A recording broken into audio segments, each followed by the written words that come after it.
Hello everyone! My name is Notepad Anon and I usually write games for fun, but what the fuck are we doing today? Welcome to another DUWANG stream!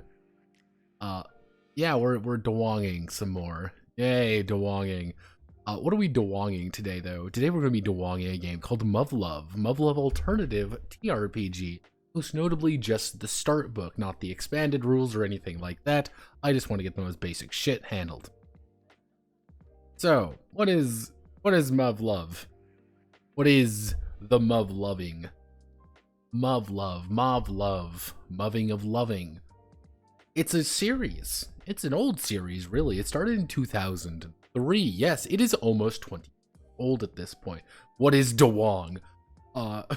Okay, first I need to explain what DUWANGing is to some people. DUWANG.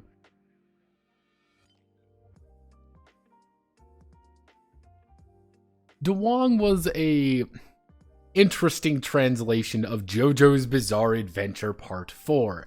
It was the first translation of JoJo's Bizarre Adventure Part 4. Such as having such beautiful lines as, "What a beautiful DUWANG! There must be no other place as pretty as this town. This feels like a picnic." It is roughly considered to be a blind idiot translation. Something that was cobbled together as quick as possible to get this scanlation done almost immediately. It's not very good. It's a blind idiot translation. And you know what? This is what this is. I am translating a game that is not in English, actually. This game is entirely just in Japanese. I'm going to be using the combination of a few different programs in my desperate attempt to actually make this readable in English. Is it going to go well? Probably not. Do I have faith in myself? Yes. Hello. Yes, it's a little bit later than usual, but I was doing things today. Oh god, right there. Oh, scratching my back. Well, now that we've established what DUWANGing is, we gotta establish what the fuck we're talking about. Yes, this is Muv-Luv. Muv-Luv. That real fast, we'll talk about it later. Muv-Luv, for those who don't know, is actually a relatively popular series. This is a visual novel from back in the day. 2003 is when the first version, technically Muv-Luv Extra, came out. Muv-Luv is a series about a boy. It's about a boy and his harem of girlfriends. And then everything goes horribly, horribly wrong for everybody involved. Because Muv-Luv is rather infamous for the alternative for a few different reasons, but one of the most notable reasons why Muv-Luv is relatively notorious is the fact that Muv-Luv actually has main character lose. And, well, humanity. Because this turns from a kawaii high school dating simulator to the fate of humanity and giant fuck-off robots, and probably one of the largest running and gigantic fucking plots of teenagers in skin-tight outfits killing the shit out of aliens in a desperate attempt to save humanity. You may be saying, Notepad, this sounds a lot like Evangelion, and the answer is not at all. It's pretty much more desperate than Evangelion in some aspects because everyone's pretty fucking expendable. There's technically, it's hard to go over like just the sheer size of fucking Muv-Luv, because we gotta talk about Muv-Luv 1, then we gotta talk about Muv-Luv Unlimited, because it's Muv-Luv Extra, Muv-Luv Unlimited, and then Muv-Luv Alternative. Because if you don't talk about, because it's technically a three-part story, one that goes horribly, horribly wrong for everybody involved multiple times. It's roughly considered to be one of the best, if not the best, visual novels out there. Have I played Muv-Luv? I've played the first about hour of Muv-Luv. Didn't like it very much. Thought it was kind of dull. I was on a VN kick. I was on a VN kick right after school days, and then I immediately hopped on a bunch of other different ones that kind of kicked you in the face a little bit faster. So Muv-Luv didn't really grab me as much, but I've learned a lot about Muv-Luv over the years, kind of thing. And a lot of the things that have kind of it's a fascinating series because it's a big fucking series. It's a 3-part epic, and it does have some twists and fucking turns, and things go very fucking wrong. One of the big things too is that Attack on Titan was pretty much just inspired by Muv-Luv Alternative, by the 3rd part of the series, and all the shit that goes wrong with it. People in Muv-Luv are very fragile, and a lot of people die, and a lot of people die, and a lot of people are very sad. Yeah, this is all new to me. Oh, Lord Almighty. Evangelion is an anime series. If you've never heard of Evangelion, I'm kind of sad about that. Yeah, Ava's very big. We'll be talking a lot about Ava actually in December, so don't you worry about it. Muv-Luv, again, Japanese game. You may be wondering, Notepad, if you've never played the game before, if you never did anything like that, why are you doing the JRPG for? That seems a little bit weird. Well, I'm gonna give you a secret here, kids. Let me just open it up real fast. Let's go to Twitter. Yes, my favorite place, Twitter. I love Twitter. Twitter isn't dead yet, unfortunately. This is Ira Wolcott. Ira Wolcott is my Oshi. She's my VTuber Welsh sheep wife. I do enjoy her. Her content is fun. She is also a massive fucking Muv-Luv fan, to the point where it's a little bit scary. She knows a little bit too much about this series, to the point where I'm gradually worried about it. Hence, I actually have her in as my co-host this time around. She's not actually here, she's just in my heart. And because I'm a internet schizophrenic. So this is mostly inspired by, hey, my Oshi is doing it. My Oshi really likes this series. I may as well try to translate this. And there's a few things in this game that I'm actually kind of fascinated about. Most notably, if we go all the way down here, you can kind of see how fucking in-depth this goes. Looks like there's actually a map system in here that looks a little bit interesting that I'm kind of curious about. I do like looking at things I do enjoy actually learning more about these kind of games. I find them fascinating. And I would like to learn more about JRPGs that come out, because this is actually a relatively new JRPG, relatively speaking. Because if we go here, this actually came out in 2018. This is Comiket 2018. Comiket 2018 is what came out, or 95. This is the downloadable version. You can actually get this on Booth. Yes, Booth. For about 1,000 yen. Now, for 1,000 yen, this game is 1,000 yen. If we do yen to USD, it's going to cost you about $7. Yes. Welcome to... Yes, this was the other DUWANG project I did. This fucking massive thing. I just want to get everything in the rough of it. But this is... I kind of did a little bit of processing beforehand. Just a smidge. I have my very basic preface. Hello, McDonald. Have this right here, very simple. Technically, this shouldn't be here. And then I have the preface. Let's open up the preface. This is pretty much the first page you actually get, and I want to read it out in the most correct way as possible to give you an idea of what the fuck we're dealing with. So, human lives lost. 5 billion. As soon as Beta, a species of extraterrestrial origin, arrived on Earth, it quickly conquered the Eurasian continent. The invaders, who could only be described as monsters, are a form of alien invaders. They devour Earth, plants, animals, and humans in overwhelming quantities. Humanity was on the verge of extinction without even a clue to how to communicate. But they are not just frightened and waiting for death. Driving bipedal robots called tactical surface fighters, they desperately resist and are accumulating small victories. Do not disrespect humanity. This is the story of those who believe in victory and continue to fight, with faith in victory. You may be wondering, wow, Notepad, that sounds terrible. And the answer is, yeah. We can do that. Fun fact, what I have to do with this, to give you an idea of my process of how this is actually going to be actually going to be going out is I do this, I hit Control C, I hit Control V. I look at it over here, cool. Weirdly enough, it sometimes just doesn't work. Now, I have a few ideas of what's going on.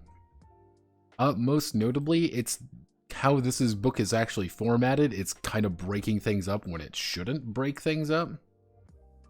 And fun fact, Japanese is very finicky about things. Very finicky. One thing I have been noticing is that DeepL likes to double up on everything for some reason. I don't know why that's the case. It will be like, it'll say, oh, we can believing in victory, but then it'll immediately like say it again, even though it shouldn't. I don't really know why that's the case. I'm thinking it's because they're trying to reiterate it like a second time, because what you do in Japanese, if you want to reiterate something, you just write it again. That's the best way I can kind of think about what's going on. Notepad translates games because Japanese man with voice filter and anime girl doll like something really. She's not actually Japanese, thank you very much. She's Welsh. Fuck you.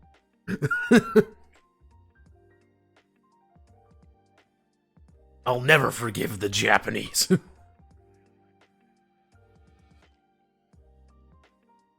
It doesn't in the source text a lot of time. Yeah, no, it's like this isn't perfect. Again, you gotta remember, this isn't perfect. This is a blind idiot jank ass translation.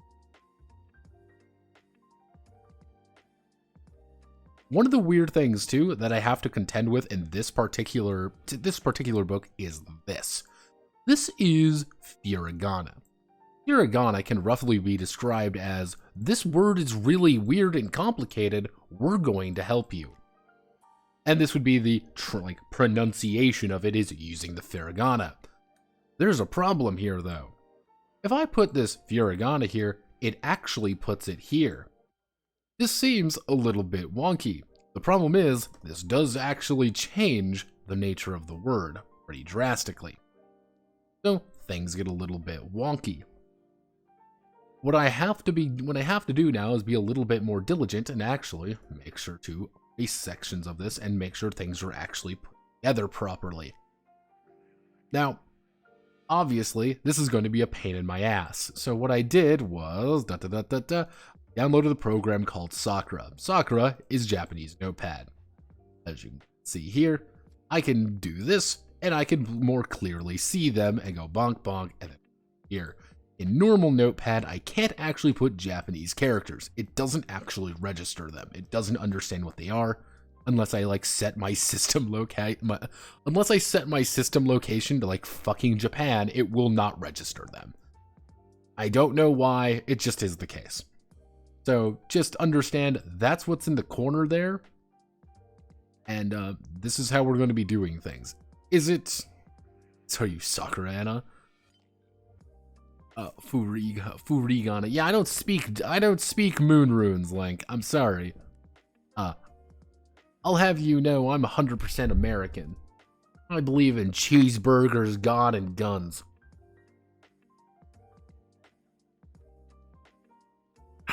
What a beautiful day. And remember, this is a beautiful DUWANG. But generally speaking, I'm like, everything is coming through. I just need a double check thing. That's what it really boils down to. It's sitting down and like making sure everything is like read out properly. Like if you really look here, it reads fine. And it reads probably a lot more elegantly in Japanese, but direct translation Japanese is usually very rarely actually decent. Right, oh, actually, I do have a few translation notes already. I've been trying to like put these in every now and again. Simply because it is very, it's a little bit finicky sometimes when it's trying to be helpful. I understand what it's trying to say. I understand what it wants to say. I also think it's fucking stupid. In an effort to be very helpful, sometimes the game doesn't quite know what it wants to do. let's make sure. Can I get you on a single page? Probably not, because we're like just a little bit too big. You understand my pain with the Japanese language?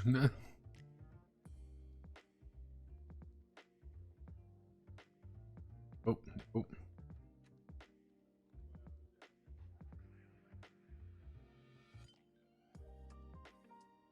Trying to see how things are going. I actually did learn about these two terms here, which is, if we go down here, which is Naro and I2E style. I actually learned what the fuck these terms meant. Naro is actually the way they refer to as isekai. It's a Naro type game. It's probably completely mispronounced, but fuck it, I don't care. But that's how they kind of refer to it as. You know, their isekai is a Naro version. I2E is a little bit weirder because I actually had to look this up. I'm like, what the fuck is I2E? It's like, am I going insane? Is it silly? Am I just a silly boy? Am I just a silly boy? But I looked it up, and there is actually a definition for it in the Wiktionary. It literally is a Mary Sue character or a behavior of beating weak enemies or opponents for self-satisfaction. The number of E's can be arbitrary. I never knew this, and now I do. I thought it was very fascinating. One thing about this as well is Yandex has been a little bit odd about it. Like, it's not translating Muv-Luv at all. I think that's kind of a little bit weird, and it's like,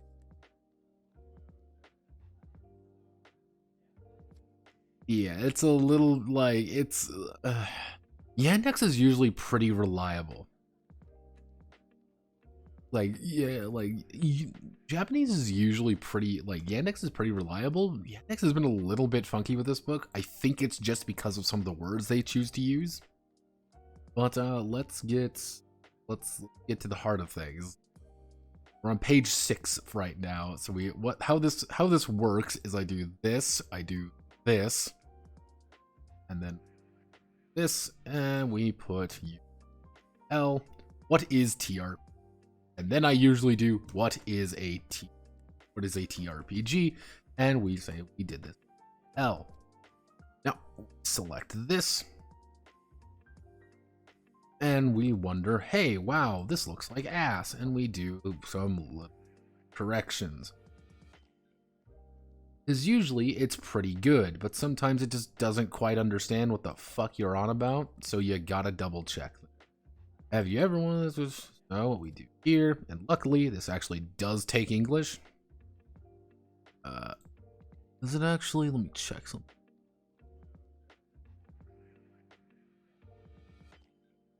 Do you ever want to be the main character in a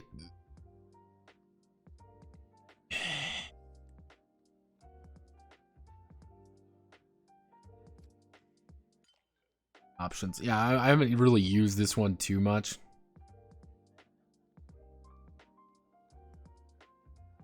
Yeah, I haven't used this at all super duper lot. So bear with me. Have you ever wanted to become a character in a storybook world and experience the exciting adventures and hand-to-hand battles? Got a cool new novel by a favorite author and excitedly thought, I want to be inside this story. Have you ever thought, I want to be inside the story?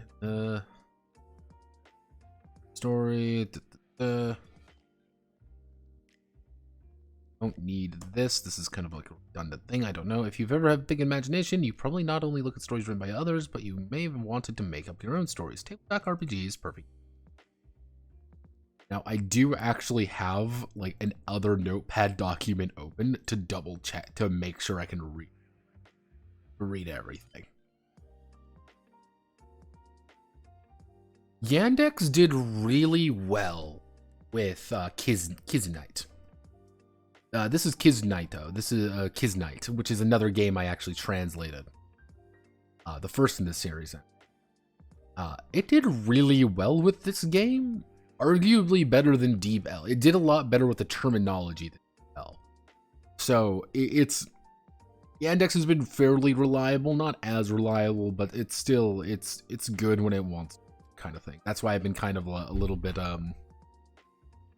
changing it. So, have you ever wanted to become a character in a storybook world and experience exciting adventures and hand-to-hand battles? Read a new novel by a favorite author and excitedly thought, I want to be inside this story. Have a big imagination. You probably not only look at stories written by others, you want to make up your own stories. Black RPG is one thing you will quickly notice about one thing I've noticed a lot about Japanese writers in general is that they have a weird reverence for TRPG. It's like, hey, if you're super excited, you have no idea what the fuck this is, I'm going to explain to you what a TRPG is. This is a heavily fucking like niche thing, and people are like, let me explain to you what dice is. Like, that's what they will do constantly. I find that very interesting. I'm not like saying, oh, well, these guys are silly billies. No, I'm actually like genuinely. Let's do. Now, the big thing what I get to do after this is I get to do a compilation. Compilation is a little bit more complicated. How do I want to do this? There's a link. We have a link, everybody. Oh, we have a link. We have a website. I actually haven't read too deep into this, so I have a website. Hi, phone. What do you need? What you looking for, phone?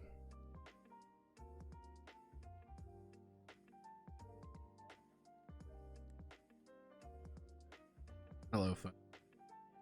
Do some clown noises for me. Hit the button. Oh yeah. I love my mama, but she likes to talk. So this is the literal site. Let's do translate. What is Muv-Luv? I mean, you have to know. I mean, you have to know Muv-Luv. Like, you can they fucking link you like how to like where to buy to fucking get. I love it. Right. These are the authors for those curious. It's these guys. It's the main guy's Twitter. Here, Alisa Steampunk. Again, I don't speak Japanese, so I have no idea what the fuck's going on here, but I'm like, yeah, go get him, champ. Because weirdly enough, Twitter removed the fucking option to like auto translate. I don't know why. Interestingly enough, they actually have an AGE writer. They actually have one of the Muv-Luv writers in here. So I'm like, that's kind of neat. Yeah, no, sales, and you got some basic sales information. Most likely, if I do a little bit, okay, download. This is actually very. You can download the music. Oh god, this is Jake. Oh god, I can download the music.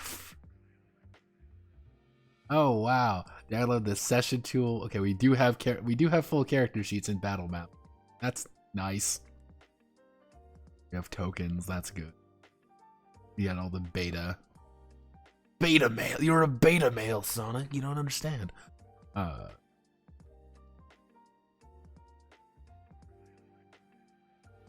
Let's actually double check this. We double check it here. What do you need to play? And then we check it here. I would say there's two methods of how this works, and you're gonna make me do the real jank ass version because you're not gonna let me actually. It doesn't understand what I want to do because I just want to select this, but for some unholy reason, if I do this, it selects everything because I think this is on a different. Yes, if you see this little note here, it's on a different fucking.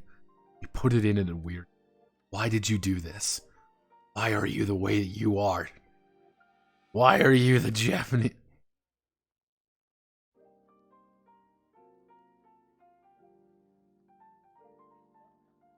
Okay, here I will actually put on some. Now, mind you, Muv-Luv actually has a pretty good soundtrack. Like, here's the thing. Like this, the opening theme of this was, this is Twilight.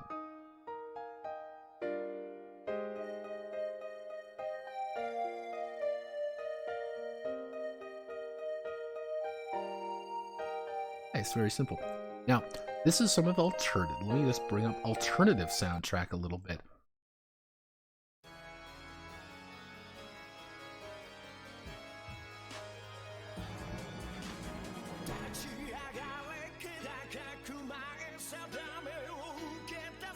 I have no idea why this has such a fucking banger soundtrack.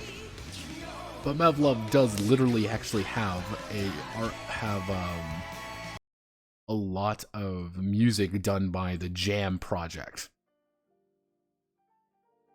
Now, if the Jam Project actually sounds a little bit familiar, if we go here, they actually did stuff for One Punch Man. Yeah, they actually did stuff like One Punch Man. So, if you've ever been like, huh, Jam Project, that sounds odd, it's quite literally because they just done fucking anime shit forever. A lot of people have done this. They've did music for Muv-Luv back in the day. So, yeah. Welcome to the grind, everybody. Yeah, no, it's a banger soundtrack. It is. You've probably heard it with a Japanese suicide plane diving into a ship. Yeah, this is a little bit weirdly internal, so okay, we're gonna have to do this the jank ass way. Because if I do this, see, this is why I picked up Zach, like we're offline sessions. Let's get together and play. Yep, we're gonna have to do it this fucking way, aren't we? Okay, so what we're gonna do here is this. We do this, actually, that, and we just want to double check what you need.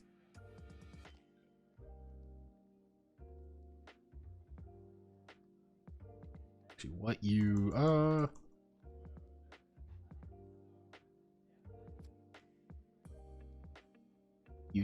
need to play.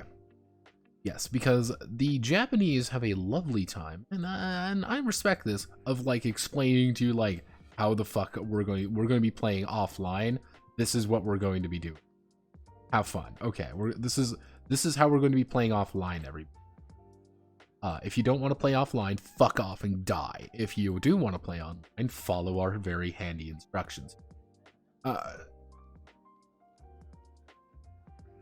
Okay, give me 1 second. Fucking do this right. Awesome. Awesome, I love it. Okay, so this is what I mean by we need to literally double check everything, because all this shit right here, we need to find it. And oh god, this is... Okay, so we don't need to do that. Luckily, it's pretty easy to find. And I just need to get rid of like those like individual little... And once the lines are gone, I don't need to think about it.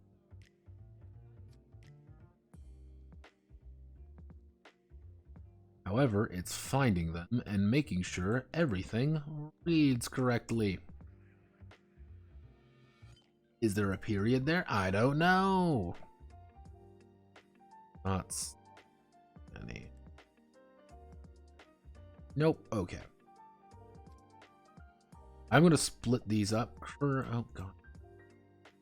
Oh.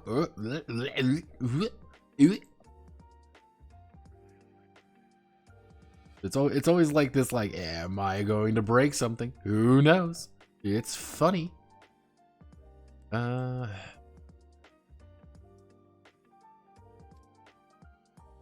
Go. Should be... Actually, what is it? Check all that, then we go over participants, 2 to 5 players, a maximum of 6-sided dice, make various writing pencils, mechanical pencils, and erasers are not recommended for the game. Other values are often rewritten. So, to do is we need to select all this, we need to put this here. So we've established this is Right. This is the raw. The best way to think about this is the raw that somebody who actually knows what the fuck they're doing can go back to and say, hey, this is wrong. I could fix it. And this is like, here's what I actually translated for it so you understand what's going on. That's how I actually do things, because I feel, here's the thing, I'm not doing this well. This is not how you translate. This is like the last thing you should be doing if you're fucking translating it. I'm doing this because I'm me, and I want to give, because again, I'm me. For offline, and it's this. This works for the current situation. That's the best way I can kind of think about it, is for this current situation of what I'm doing, this works. That's why I want to establish this is how I'm translating it, and usually I put in notes of like why these are the way they are. Why did I change this? Because it makes no fucking sense. Why? If you do a raw translation, it doesn't sound right. Why am I doing this? Because it makes no fucking sense, and it sounds weird. Like for this one, for example, it's a little bit awkward because it looks like DeepL actually ate the numbers for some reason. It does this sometimes. So let's see. Participants 2 to 5 players. 2 to 5 players. Let's see. We do something like this. We go back to the book fast. Yeah, right there. The way they have this kind of set up is a little bit janky, but I can work. Okay. The game requires a GM, 1 person, and players 1 to 4. At least it isn't like fucking Kiz Nights where they actually gave players a special name of TL. To facilitate the game, games for GM for players facilitate the game. The GM is called the CP in this game. Phobomancer. Hello, Phobomancer. How are you? We are doing incredibly unfun translation work. If you know how to speak Japanese, feel free to help me. Thank you for following, by the way. Let's see. It's called CP. It's command post. Okay, it's called CP. CP in this game, or command post. Command post. This is literally all it's saying, actually, in this game. Which is familiar. Which is familiar word. Military games, and means command, and what means we're going to command post, because yes, because this is the kind of shit I gotta work with here. If I really wanted to be like the full on, like, and I do mean like we're going full gamer mode, what I would do is read this, duplicate this here, this right here, and we do, and this is literally how I would have to set up this tree, how I would have to set everything up to make it look relatively accurate of what I'm doing. So I don't really want to do that. So this is kind of the little bit jank-ass way of doing this, because I only have a single screen to actually show people things. So apologies if things are a little bit hard to follow and I'm like doing things in other locations. Let's see. So command post.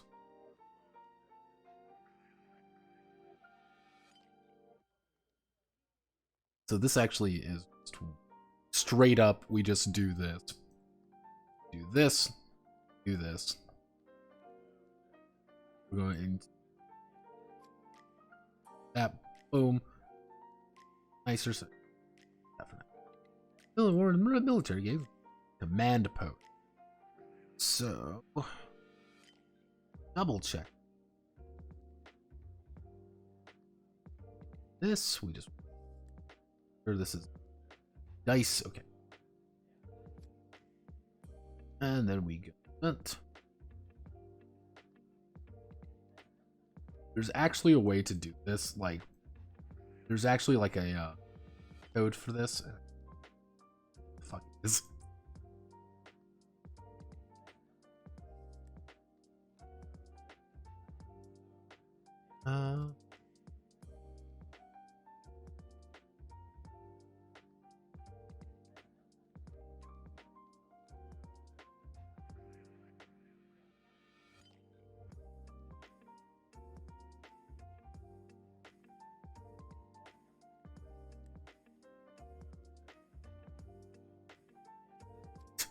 This game uses up to 2 6-sided dice to make various decisions.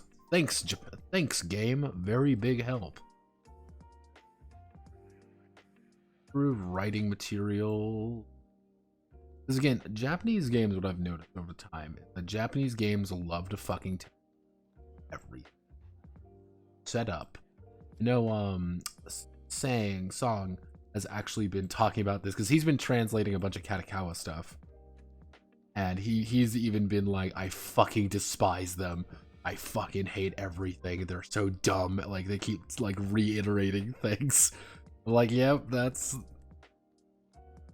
like, yep, that sounds like these fucking games of, like, what they like to do. Yeah. Like, yes, the game literally does tell you, don't use pens. If I'm not responding, apologies. It's not usually reinventing the wheel. It's more like you never discover the fucking wheel and you gotta like try to wing it. The use of ballpoint pen. The use of ballpoint is not recommended as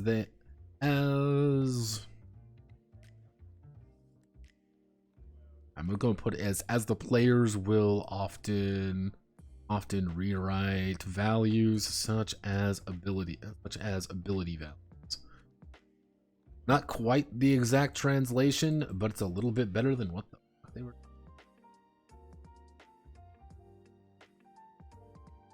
I think one of the big things about what I've noticed with a lot of these is you gotta remember two things. One, this is not a game for gamers. You gotta remember that. This is kind of an important thing that I kind of dawned on me for this one. This is not a game for gamers, really. I think gamers might like pick it up, but they already kind of know how to do this.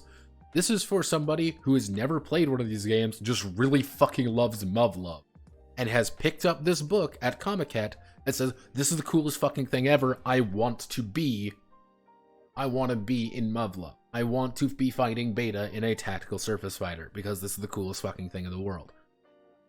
If you go under that idea, then yeah, you actually do need to address shit like this. You need to talk about, like, yeah, don't use a fucking pen. You might be tempted to use a pen. Don't. You don't need to. Stop that. I will hit you.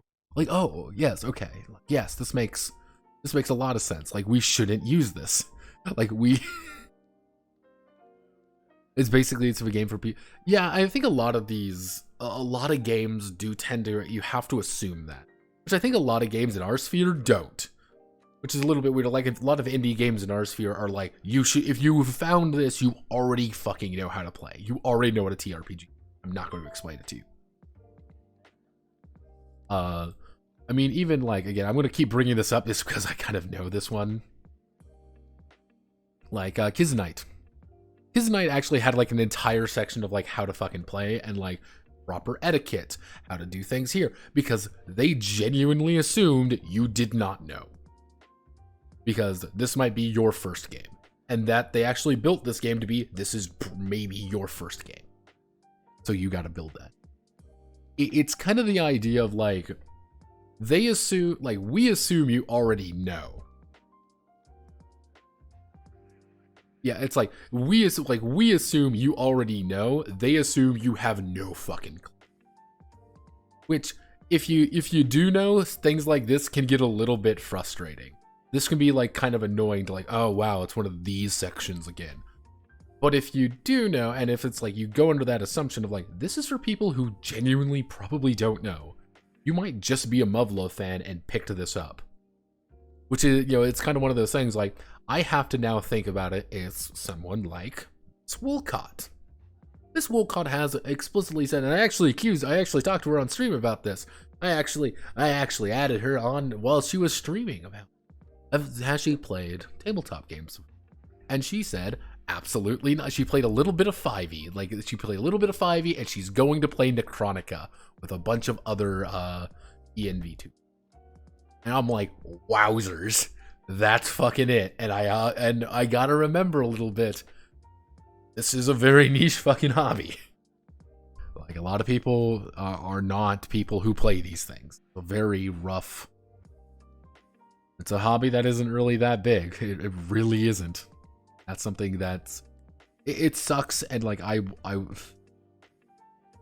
Necronica is actually relatively popular inside the ENV2 community. I will say that. VTubers do like it. There's two big reasons for it. There's two very big reasons. One, it's put it up. Read. Did me. Here, Necronica is very Japanese, like horrifically Japanese.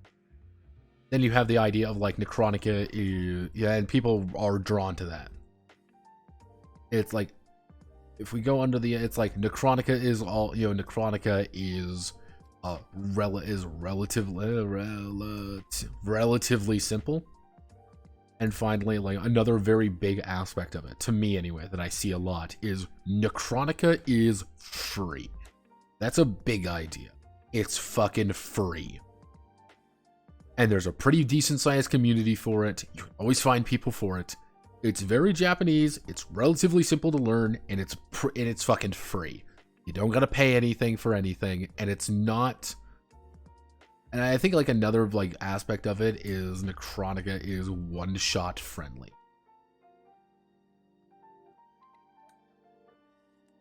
Like that's actually a very important note. It's very one-shot friendly. You can play one session of Necronica and get a good game out of it.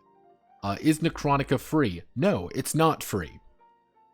It is technically a paid product. You have to pay Ryu Kamiya money to actually get Necronica in 95% of the rest of the world, in good chunks of the other world, including Japan. However, do I have to pay anyone to play Necronica in the English? Absolutely not. Everything is right here. That is an advantage for English people. If you're Italian, you can technically play the Italian version. I think that did Necronica Italian version.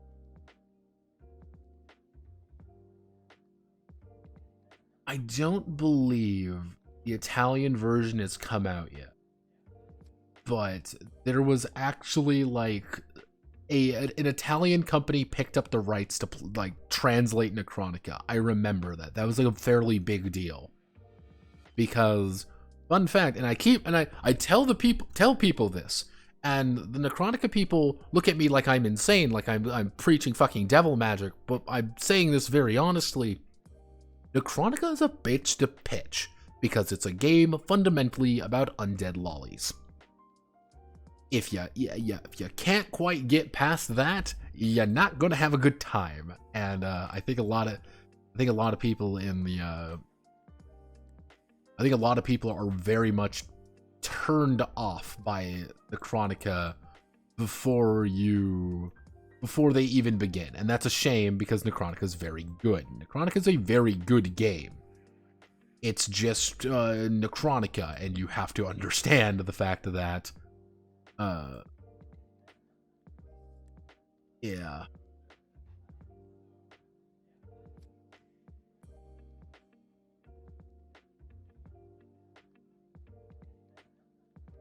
Yeah, it's like that's like kind of one thing you kind of gotta like understand very early on. Is like Necronica's kind of hard, like good casual filter to a degree, but like the thing is, there's a lot of people who that's a turnoff. That's a big fucking turnoff. And you're like, it's a casual filter. Like there's a lot of people who are just not ever going to experience it because it's just pitched that way. And if you just look up Necronica, it kind of if you look up Necrotica deeper, you can understand that there's a little bit more information going on. A little bit more nuance to it. And it's like, yes, this is actually a very good game. The problem is a lot of people just see the fact that it's Undead Lollies and just leave. And honestly, that's perfectly fucking reasonable. People are like, that's... No, it's perfectly fucking reasonable to be a little bit turned off by gore lollies. I'm not gonna lie. This is coming from someone who doesn't genuinely like Necrotica. How did Italians play tabletop games? Nice, only... Holy... Fun fact, actually, the Italians actually have a very robust, I will say, very robust tabletop scene. They actually have quite a few companies that do tabletop stuff out there. We're actually seeing one right now do the fucking Cowboy Bebop game. Yeah, the brand new Cowboy Bebop RPG is actually being done through an Italian company. One that I am a little bit wonky about that game, and when it comes out, I will go over it because I'm fascinated by it. Same way I am fascinated by, the same way I am fascinated by, you know, Roadkill. Like, huh.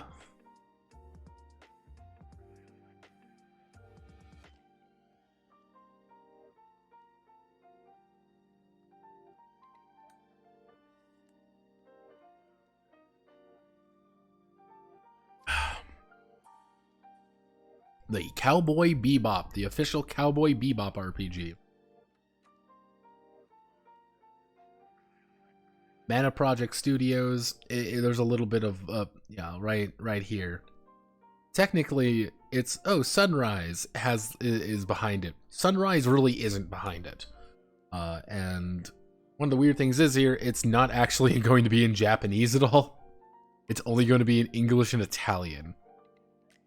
And my theory, what occurred here, if you want like my honest opinion, is the company, there's this first company, I believe it's not I can't remember which company, but like company A,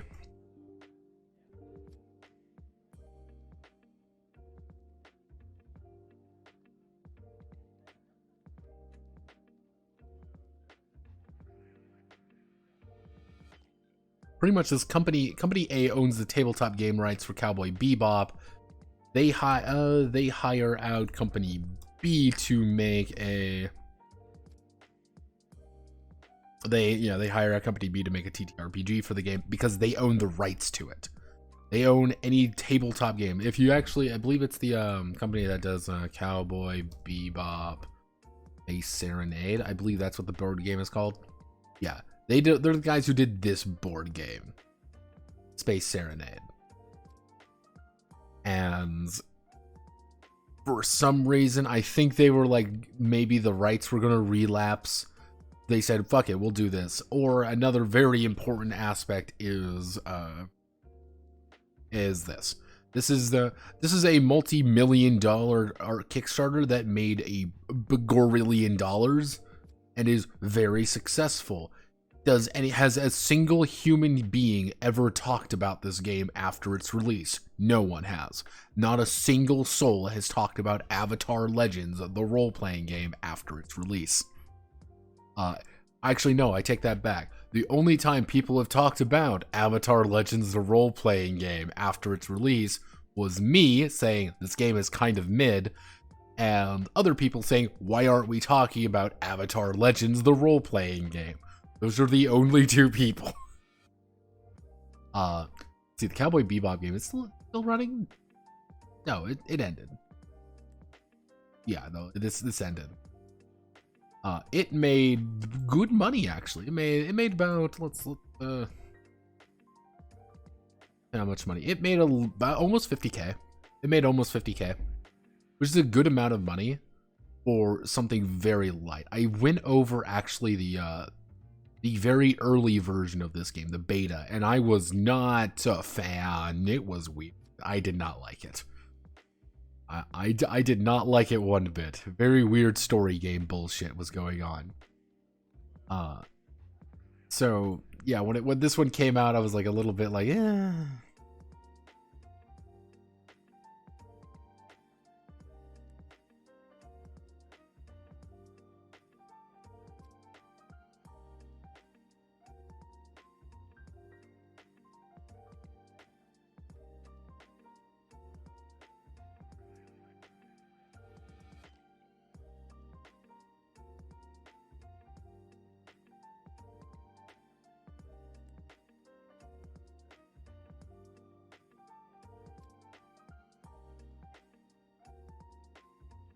Let's see. Player character information sheets and combat sheets and panels. Please copy panels provided at the end of the manual. Please copy. Of course, you may prepare them separately. I'm not going to add the like. You can go to our website and because why would I do that? I'm not on their website. Because like, yeah, just go to the fucking website. I always enjoy anytime I see that. So it's like, yes, please go to our website here, because like one thing you gotta remember, this was originally a physical book that they've made into a digital version, which is very, very uncommon, by the way. Like I was kind of amazed that this game actually even was a kind of a PDF version. Usually the only place to find a lot of these PDF games from Booth. There's a few that I've been meaning to pick up, such as Table Derby, because these are actually PDFs, but like these are fairly rare to find, and they just don't usually happen because the Japanese hate convenience. If I've learned anything in life, is that the Japanese despise things being convenient and easy. Actually, do seeing any, but let's just go here.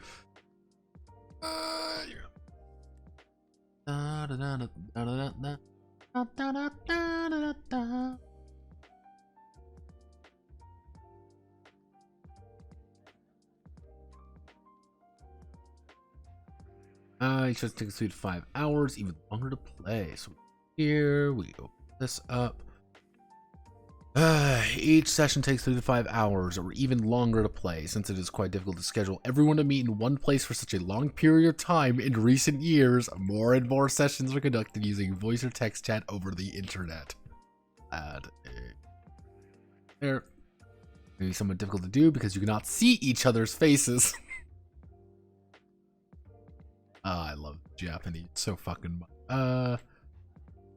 Let's see, can I see each other? Requires extra time for typing. It is easy to do because there's no need to move and no need for a secure physical location. There's also a number of dedicated tools, commonly known as wand-set tools, available for the internet, so using them is recommended.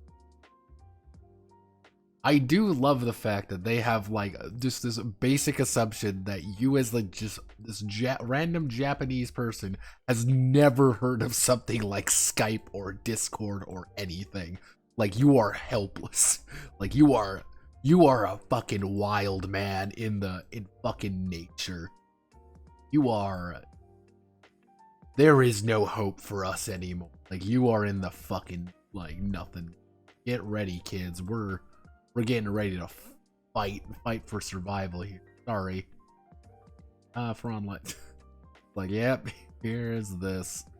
Also, for like the 3 people who are interested in fonts, I'm using Verdana as my heading, and I'm using Droid Sans as my body type.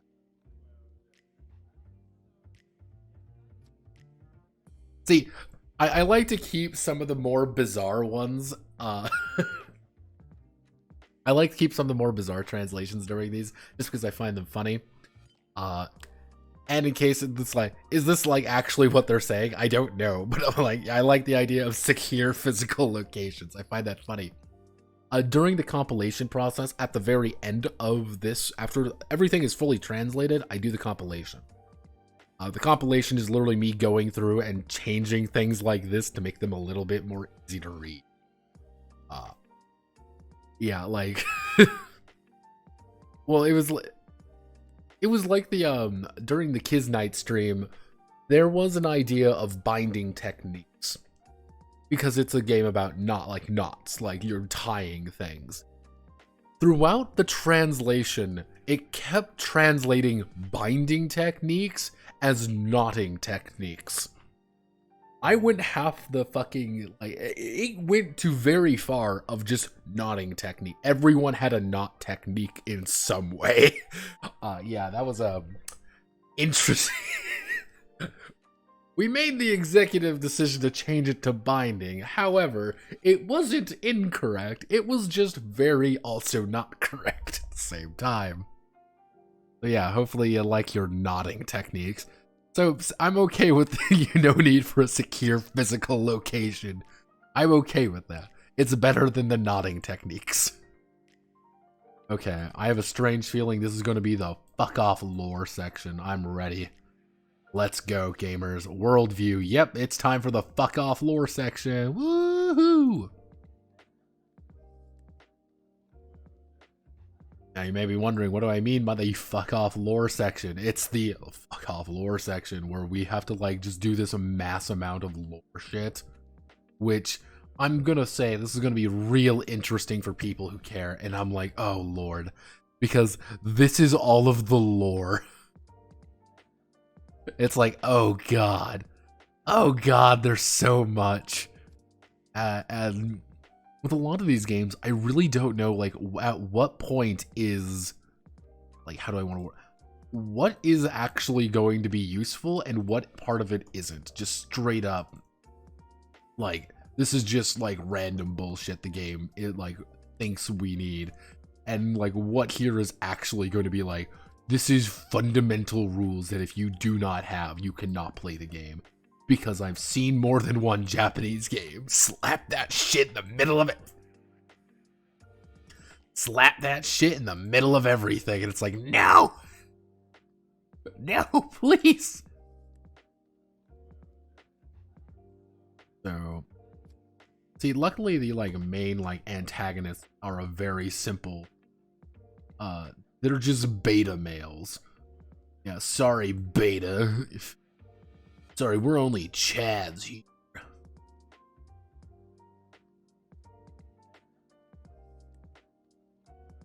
Why do you like this? Why?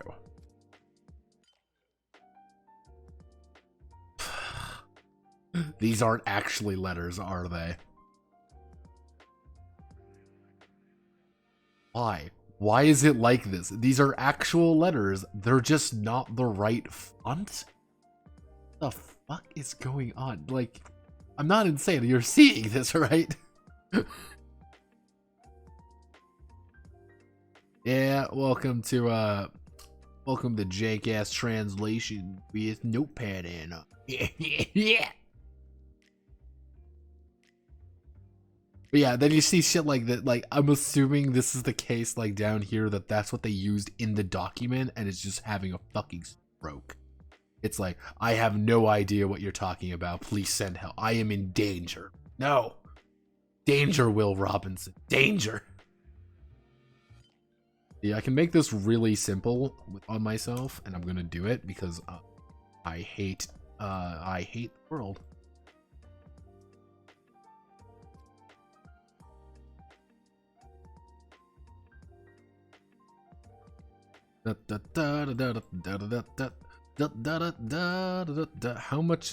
How much does blanket lore? Oh god, there's so much lore. How bad is the Furigana?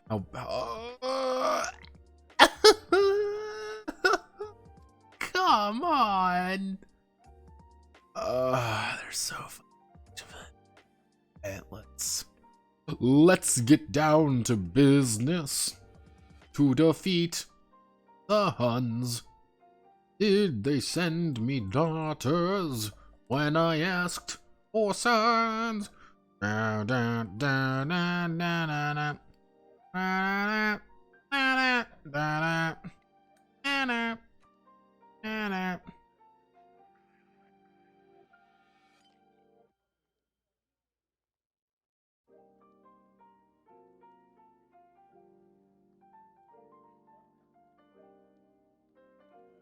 Here, because if you look right here, it's right.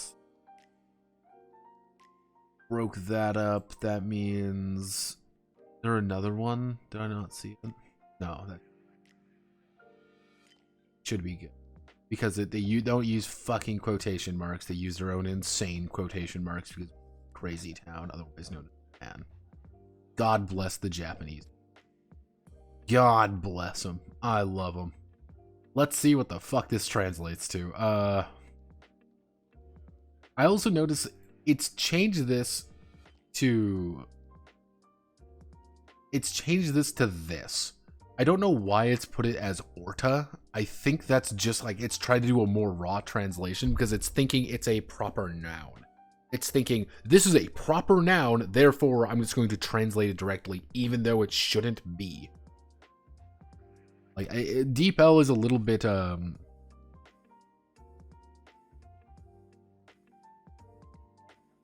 what are the little characters? Someone can pronounce them probably better, but Furigana. Pretty much it's what the Japanese like to do is if it's like a really complicated kana, I believe kana would be the correct term. If it's a really complicated kana or one that just isn't usually used, or if it's a English word that they have to just use it, like beta, for example, what they do is they put on top pretty much how to pronounce it in the simple way. Everything is like a very simple pronunciation that you can just say, okay, this is what it actually is. Sometimes they're not like 100%, and they don't actually make sense if you just put them in there. It's just how you say it. You know, it would be the equivalent of like writing in like when you see a word and they like put parentheses behind it, like how you like spelling, like pronouncing it out, like puree, and then it'd be like like comma being like pure a. That's the equivalent. Because the fucking Japanese language allows you to do that.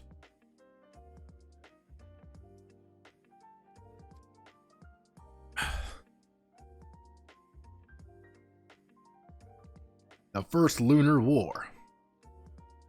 So, there's two ways we can do this. We can either do it the jank method, or we can do it the... Alright, we're gonna...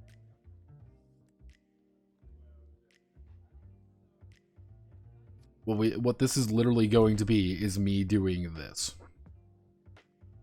It's going to be every other, it's going to be a paragraph in Japanese, it's in English, paragraph in Japanese, it's in English. Back and forth, back and forth. Because there's going to be a lot of this, and it's just going to be blanket text. Luckily, this should be relatively simple to do. At least it's not the fucking not the fucking one from, goddamn kid. As long as it's not Kisnight. Kisnight's lore is like just a fucking text dump of shit. And it's like, oh god, no, please make it end. Oh, Lord Almighty, please, why? Beings of extraterrestrial.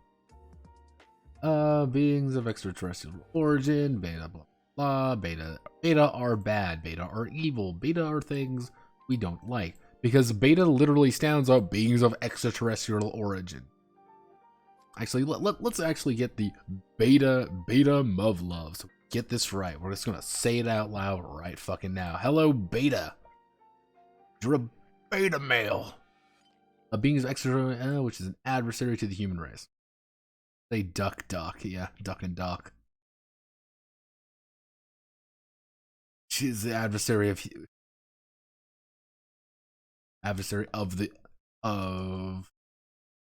the human race, because that I'm gonna tell you one thing right now. That was the fucking. Are you sure this isn't Ava? Yes, this is not Ava. There's actually a lot more with this than with Ava that I can't really go over because it's all fucking spoilers. This is when the life form was named Beta. Beings of extraterrestrial origin, which is adversary of the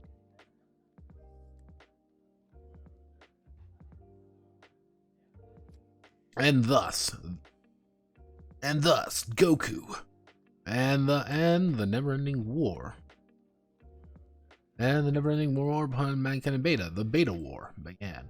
I'm gonna make a brave assumption, being like, would Muv-Luv exist if, you know, kind of the mass popularity of like Evangelion?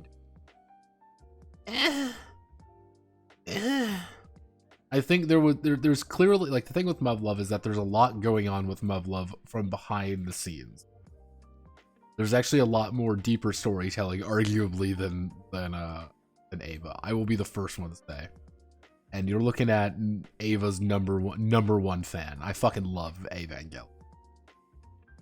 But I will be the first one to say, like, this game's got Muv-Luv's got a lot of shit going for it, and it's a lot of like, hey kids, you ready for fucking suffering? Like, Oh no. Oh no. Oh no. I'm not ready, Mr. Stark.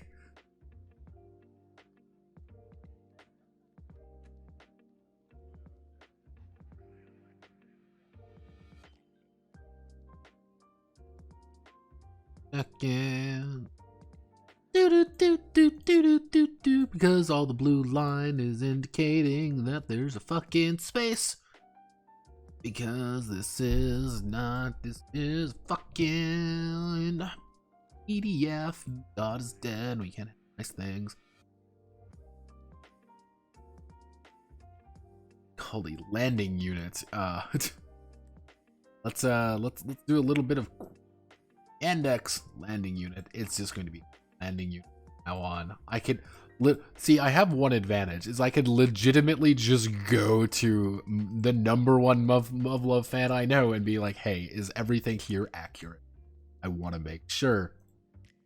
Let's see. 1973, Beta finally projected a structure called a landing unit.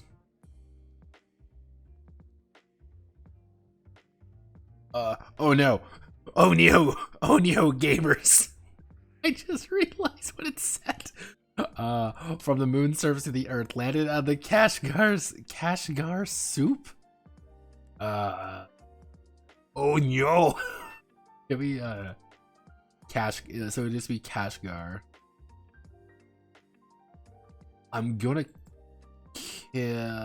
take out Kashgar soup. I'm assuming it's trying to like put something. Yeah, so cool. We're just gonna put not Kashgar soup, just Kashgar. Welcome to the Weird Autonomous Region, everybody. Oh no. Xinjiang. Xinjiang? Xinjiang. Oh no. Da da da da da da da da da da. Yeah, I think this is the first time I ever have heard the fucking Kashgar, the Xinjiang Uyghur Autonomous Region being mentioned in a game. Like, I did Kashgar. Once on Earth, Beta began building structures called the Hive. Called the Hive. At first, China attempted to exterminate the Beta on its own, but with the advent of light, with the literal invention of light,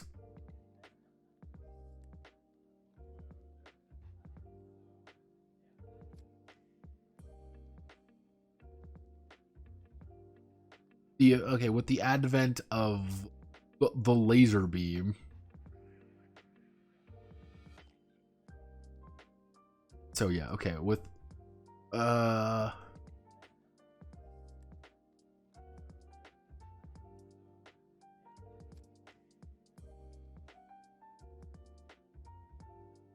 with the advent of the light, actually not the advent, but with the appearance of the laser beam species, we can shoot down flying objects. It's rendered all air power effective, making it impossible. Okay, this is what I mean by like me having to just go down and like double check things. Beta, which has increased its population based in the Hive, expanded its sphere of influence westward. Once the Allied forces of China and the Soviet Union conducted a scorched earth retreat using tactical nuclear weapons. Had no real effect. Beta, for reasons that remain unclear, has been surging out of the Hive like a tsunami, eating everything in its path. Soil, rocks, plants, animals, artifacts, and people are no exception. It builds new hives and continues its invasion. Dun dun dun! So yeah, I think it got a little bit confused there. It was like, it's a nani, it's a what? Okay, so that's like one section. Cool. We've got one section. Let's go to the next section. This, 2, and what is this called? Let me guess. This is going to be called the State of Earth.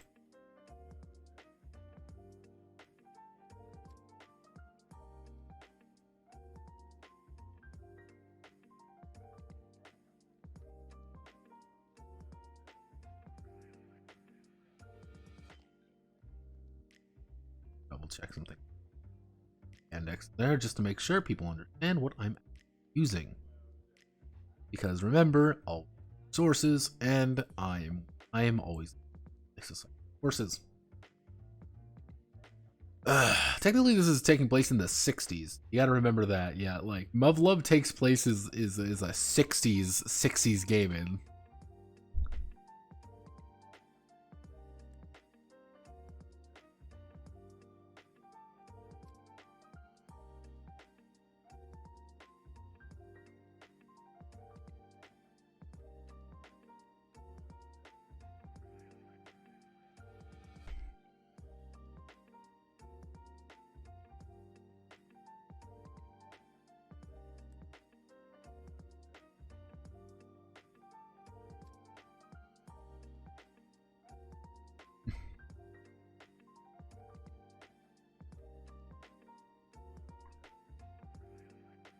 Now it's you.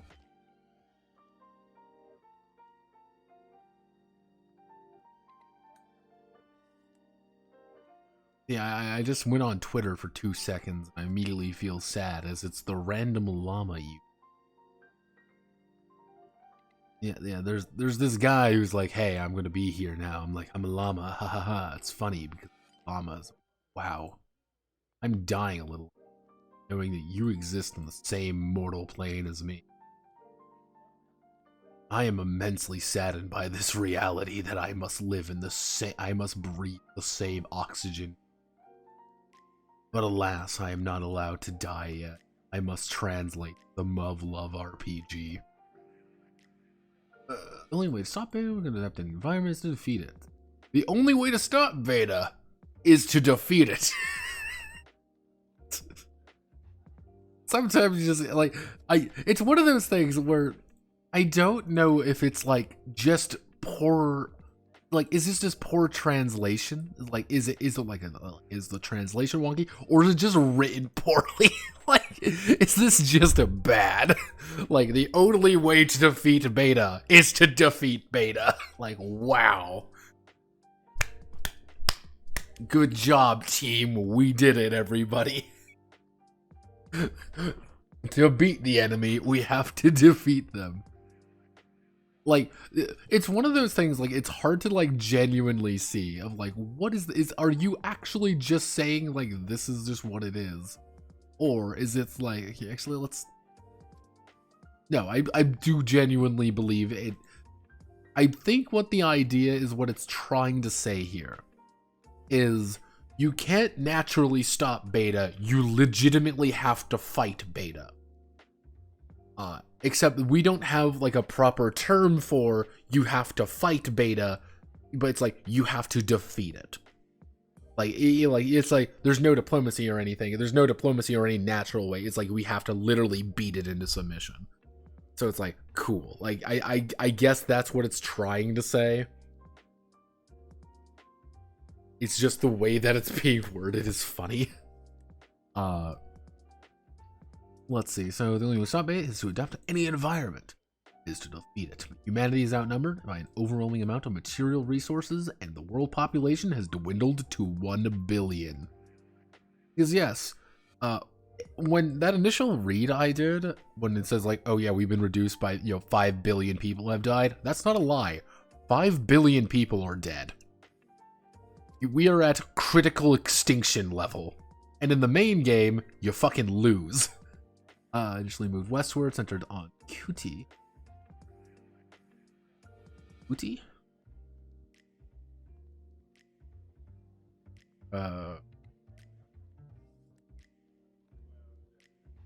Village in Bosnia Herzegovina.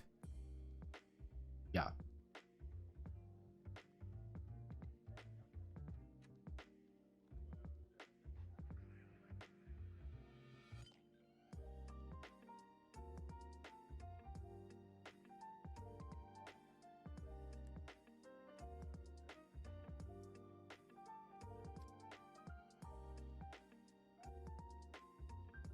Yeah, I centered on Kuti. Like Google here. Kuti, does Kuti show up? because Kuti is technically here. It's a village in fucking Bosnia. Like, technically that would work if you're going under the idea of like the Eurasian continent. Like, it's like the idea is like they've destroyed the fucking Eurasian, yeah. However, so far it's not gone outside the Eurasian continent. The reason for this presence in the is the presence of the oceans. We do not know what the reason is. They are fearsome beings that cannot adapt to it. Take some time.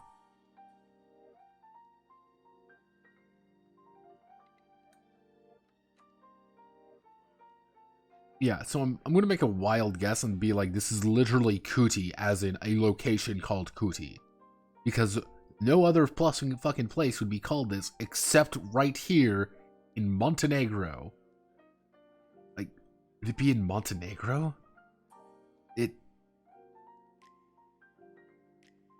God, I fucking hate. I know. I have a Russian. I have Russians. I know. Oh my Eastern European. Oh my Eastern Europeans. Kuti. What the fuck? Kuti. Where is this? That's all I have is a name, and it's Kuti. Kuti. Yeah, so maybe my maybe my Eastern Europeans might be able to know.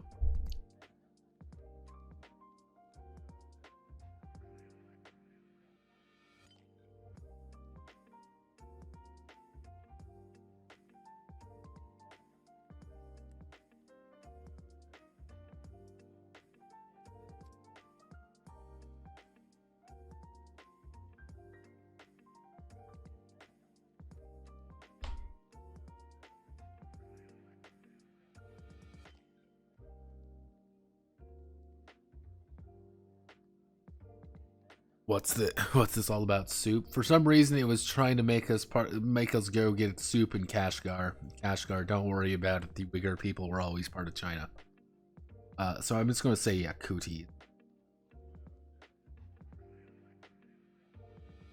So, yeah, that's fine. Here, please. I'm not seeing any Furana. That means there's not going to be any. And I no longer have to worry about it. Because, like, one of the big things you gotta remember is Muv-Luv is primarily focused around Europe a lot of the time. Not really, like, Japan. Like, Japan takes a major part of it, of course. But, like, it's mostly in, like, the Eurasian continent.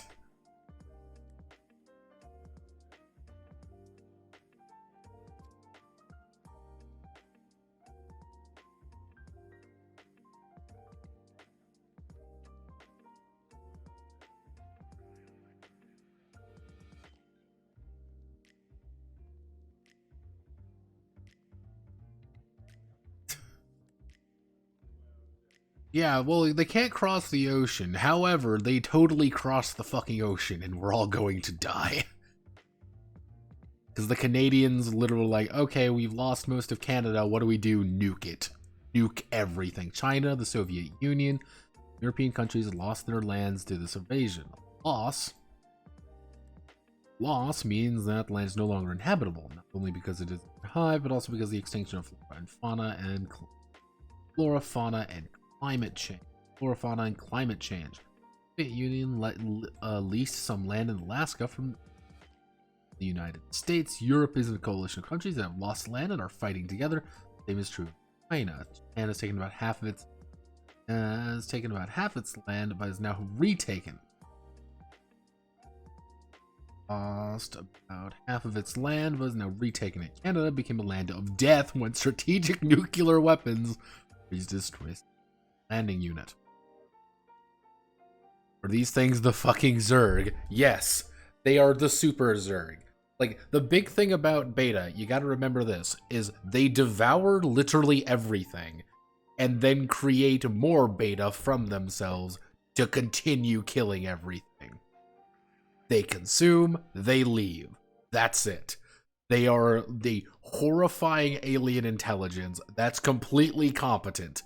That's the problem. They are completely competent and not animalistic at all. They completely know what the fuck they're doing, and they're okay with it.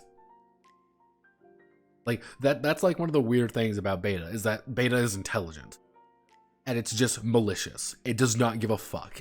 It is literally an entire species which is developed with the sole purpose of fucking consuming others because it just doesn't care. Like, I am literally cancer and I will kill everything. I do not care. I'm like, based. They may be beta males, but they're trying.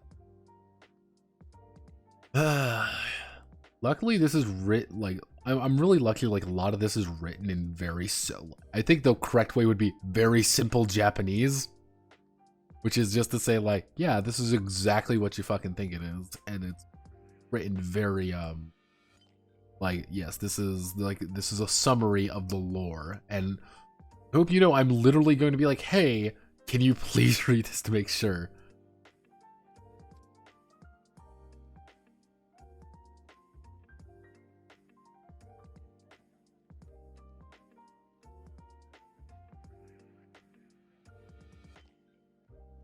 I do know that is incorrect. I do know there's an aspect of this which is incorrect, which is the idea of tactical aircraft. It's not tactical aircraft because I believe it wouldn't be tactical aircraft, it would be tactical surface fighters. Because you gotta remember, this is a mech game. So yeah, they're tactical surface fighters instead. So I gotta remember to change this. If I'm correct anyway. So it wouldn't be tactical aircraft. Needs to be changed to tactical surface fighters. Which you may be wondering, wow, that sounds fucking stupid. And the answer is, yeah, they're just mechs that are built from planes. Upon further consideration, I have decided to become worse. Yeah, pretty much. Like, that's kind of like the basic way to understand Beta. Like, they are like, I am death. I care little for you. I don't give a fuck. Cringe ratio. Get fucked. Get consumed. Ow. Like, wowzers. Okay. Here's what I'm gonna do. I'm gonna blitz through this section. Hold it there for today. You may be wondering, no, Pat, you just did literally 2 fucking pages. Yeah, welcome to the fucking process. And I also got really sidetracked. Because yeah, this is what I mean by, like, this is a process that takes a little this time to do. It's not like, oh, it's gonna the tedious or long process. It's just process done. Right pace.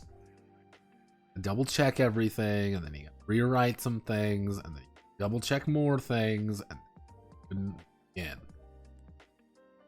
and over again, especially when you get shit like this where DeepL is smart enough to understand what the full length, what like the actual word they're saying is, but people aren't as smart as the machine, obviously. Oh no.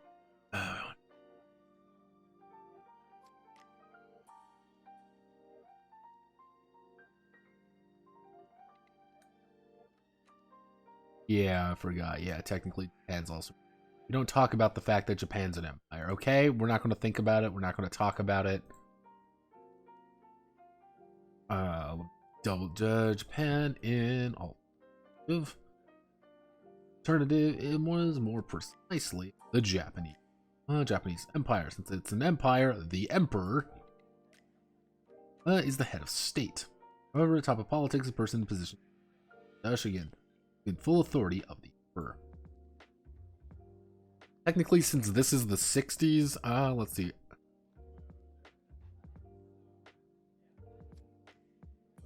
Technically, let's just be conservative and say this is about the 70s. Technically, it would be Emperor Hirohito would still be the emperor. Let's actually Muv-Luv. Wow. Empire of Japan. We gotta double check who's the person in fucking charge.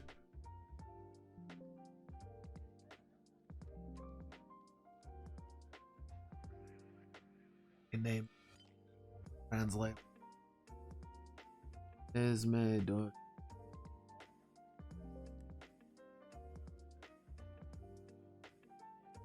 Actually.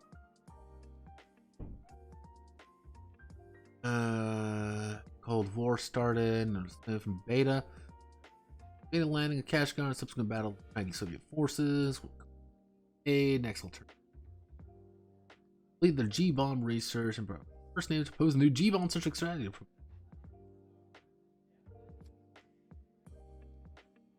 Data. Florida involvement was in 1989. 99. Everyone fucking died.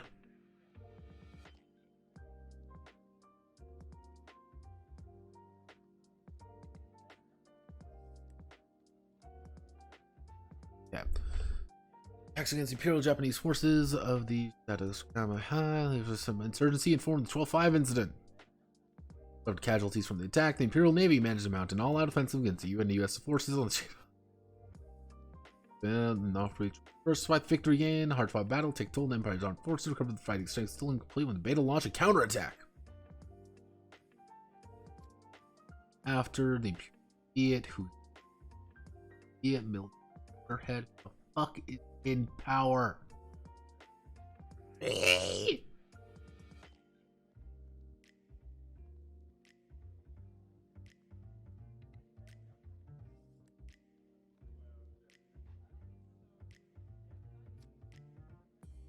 The guy,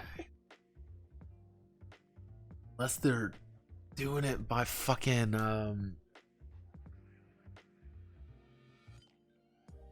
because we don't know, it might literally be just fan canon. It might literally just be fan canon that it's just like a random one. I'm gonna have to yell at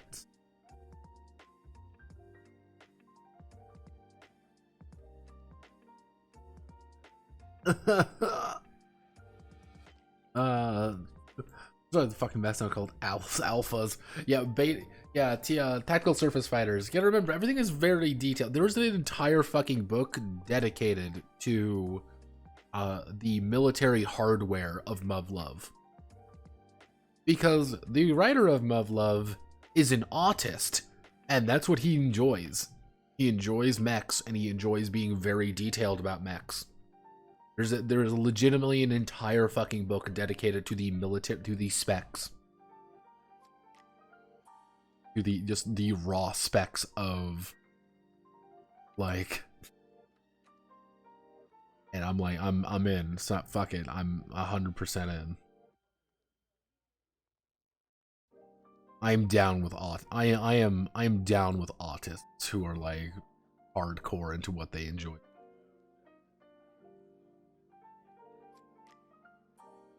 I got nothing against.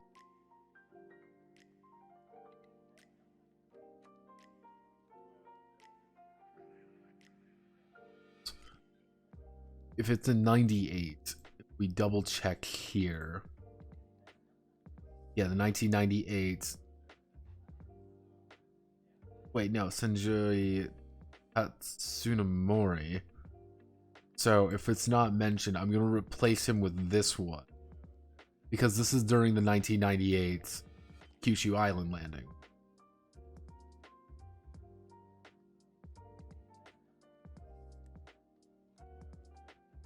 So that's not right. That's not incorrect. So deaths of some 40 million people. Like, yeah, it's just fucking 40 million people are dead. They're just going to do some kind of purpose anyway. Even if you say occupation, it's mass destruction. Let's see.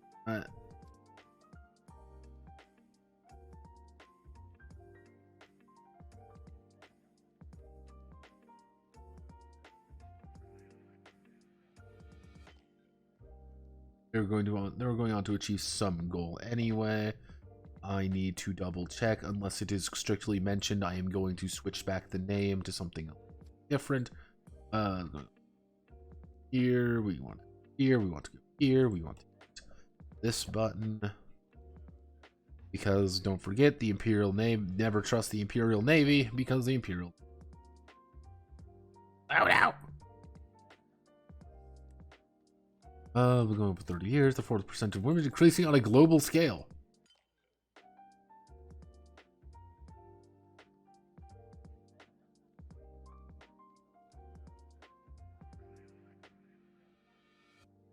Because yes, this is a very important aspect of, and as we,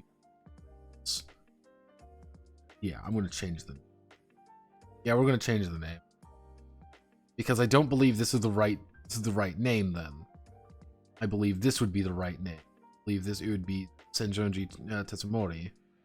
And if we double check this real fast, he doesn't pop up. Why doesn't he pop up? It should be the same name, because it's the only one that fucking makes.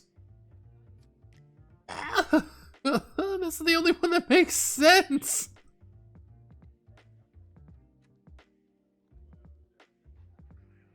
This is the only one that makes sense. Fuck, shit. God damn it, son of a bitch. Okay, no, we do insert, we add a footnote. I'm going to add a footnote being like, technically it should be this dude, but I...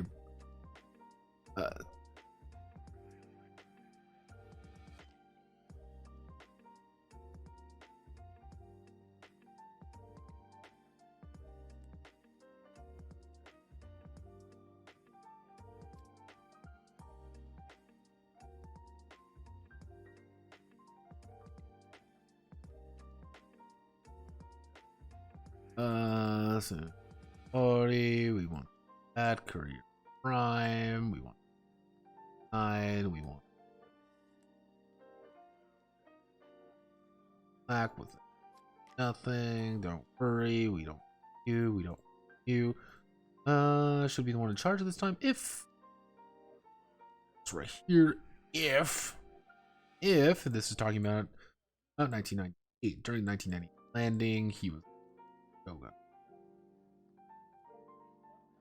Because one thing about Muv-Luv suits, as you can kind of see even by my V-Sona, this is the power suits that everybody wears. Yeah, everyone kind of just wears skin tight outfit. Everybody wears skin tight outfits in this world. Hey, we need to justify cute girls in our game about the death of humanity. However, we can't justify this too much. However, what if we just have all the cute girls in skin-tight outfits as well? I believe she's like the most like recognizable character because her hair's fucking like. If anytime I'm reminded of Muv-Luv, no, it is not. Anytime I'm reminded of Muv-Luv, I'm always reminded of her because her hair is ridiculous.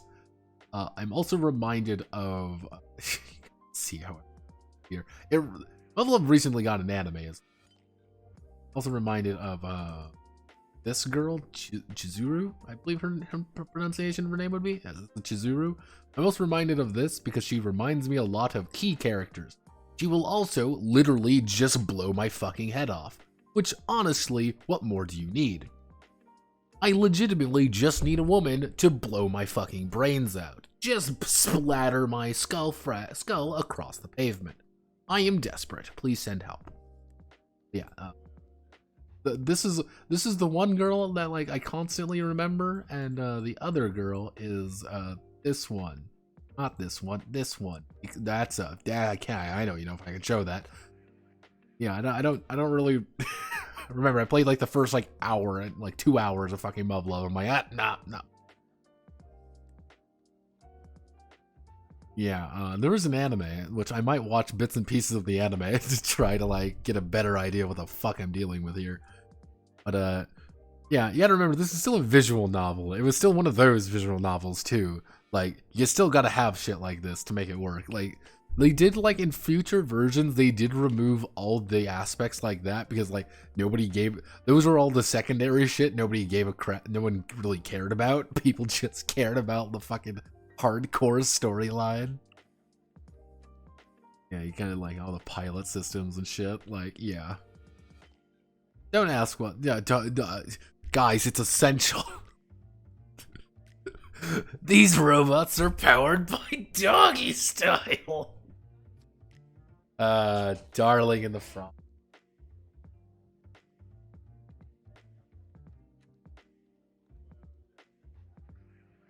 Thing is, I can meme on Darling in the Franxx. So this was the opposite of Fate. See, even Fate was like, Fate and like all the animes and shit, they actually removed all of that. You gotta remember that. It still makes complete fucking sense. Even though, I will say this. In Fate, I dislike every single sex scene in Fate. I think they are all boring, except, I think they're all really bad, except for one. Like, one per route is decent, and it's usually the, like a pivotal moment where it's like, yes, this is a very important scene. The rest are really boring, and I don't like them. And I'm like, please skip this. I want to skip sexy time so I can get back to the fucking plot, because I'm interested. I remember in the anime, they got around most everything very tactically by either completely ignoring it. Nope, head watches smut for the plot. God damn, I have a thinking man's fetish, Tufty. Thank you very much. My fetish is plot. If the plot isn't good, it's not worth it. Yeah, Muv-Luv's like this. It's incredibly fucking extensive fucking storyline, and I legitimately just need to like sit down one day and have someone explain it to me, because it's like, what the like, it always looked a little bit too ridiculous to me to like, I couldn't ever get super into it. Yeah, exactly. I do enjoy riveting. Yeah, it's like, if there isn't character development, what's the fucking point? Like, if there isn't, like, if they're not saying something, what's the fucking point? Like, fucking, like, there's been some stuff, like, I will say, this is gonna be the embarrassing one. This is gonna be the embarrassing one I can actually say. There is one hentai I actually found. I read a little bit of. It's a My Hero Academia one. The only thing is Midoriya has his magic penis in that one. That's his quirk. He has a magic penis. I don't give a shit about the sexy times. Like, at the beginning, at the very fucking end, there's usually like 5 fucking pages of like, let's actually talk about the moral and like actual consequences of someone so young actually having this horrifying power. And it's like, yeah, here's like the actual social fucking social fucking consequences of this situation. I'm like, damn, I'm more fascinated in this fucking plot line than the rest of this shit. The rest of the artwork looks terrible. I just want to hear your take on this because it's actually genuinely fascinating. I don't remember it exactly, and I can't exactly look it up on fucking stream. But yeah, it's just Deku and his magic fucking penis. It's like at the end it's usually like 3 or 4 pages where it's just like, let's just talk about the social consequences of, like, Zam, I'm kind of involved.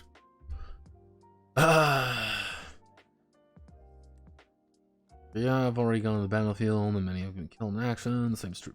Draft age has been gradually lowered. Have no fear, everybody. We need to have women in skin-tight outfits. We don't have that. Are we really able to fight? I don't think so. The aliens aren't even that big. You know, fucking Beta isn't even that big of a threat. We're just all dying so we can just justify having mostly like skin-tight, like just skin-tight suit wearing, you know, ladies. I'm down for this. Like, oh wow, this fucking 20s, you know, 20s supermodel is wearing a fucking, you know, skin tight suit. Like, well then, I will die for humanity. You know, I will always say, like, if you ever want to like really motivate, Like, it's time, guys, like, we gotta die for humanity. This is it. Just be like, if you do well, smexy times. I'm just like, I don't think people quite understand the amount of, like, it's time. Like, we've dedicated all our lives for this very moment. Men are, guys, we're fucking stupid, but, like, when that's on the line.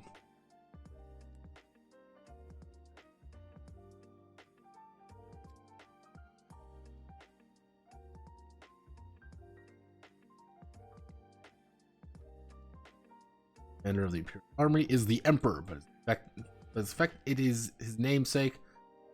But in effect, it is his namesake, General Sayway. General Sayway, Muv-Luv, you're gonna tell me about... Oh, nope, he's not in here. Oh, fuck. General Sayway. That's just General Sayway, Muv-Luv alternative. You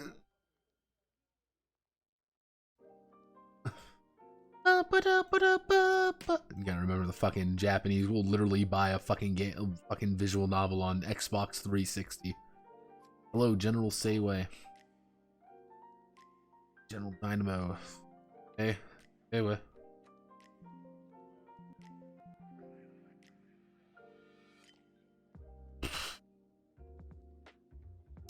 I'm gonna put a note in. I'm going to put a note in here saying question mark, because I don't know if he's a canon character or not. He might be a canon character. He might be based on something else. I legitimately need to, like, show this to somebody else and be like, is he a canon character? Or, like, is he supposed to be someone? The Supreme Commander of the Imperial Army is the Emperor, but in effect it is his namesake. Yeah, again, it's one of those things you gotta remember. It's that fucking popular. Like, people fucking bought it. And you gotta remember, people would buy it. People would legitimately buy it. Just be like, I want to buy. Yeah, exactly. That's the fun. Now, mind you, it didn't get localized to the in English. Like, you gotta remember that. Like, it was not... Like, Muv-Luv was actually... When was the Muv-Luv? Muv-Luv.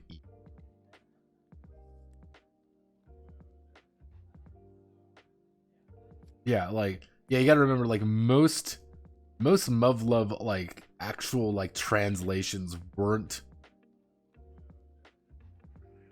actually done by, like, true. Like true, it was mostly fan stuff, or like they got the license from other people to do it. So, like, even the fact that you can get all the other things on, like, Steam now is kind of like a weird thing.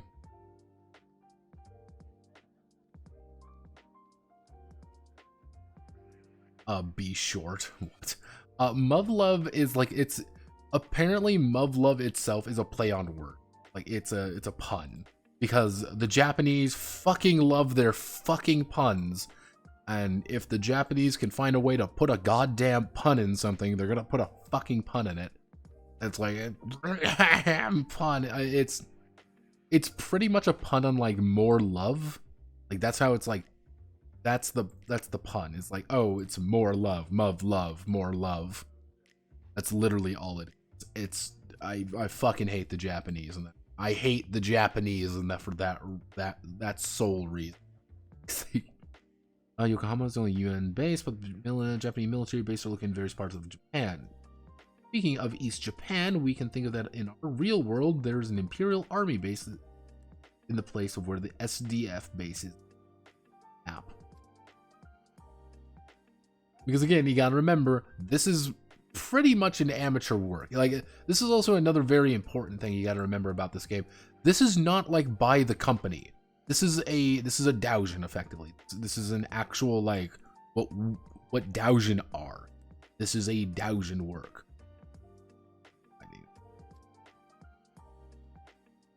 Which is the idea of, like, this is a pure fan work by the fans to do this. I'm assuming they got the okay at least. be like, hey, can we use some names and stuff like that? And they're like, yeah, that's fine, because we're not stupid, and it's fucking free advertising. Taito Castle. Oh, okay, let's go. Udan. Udan. Special Tokyo. Phil Master Tokyo. Known as Udan.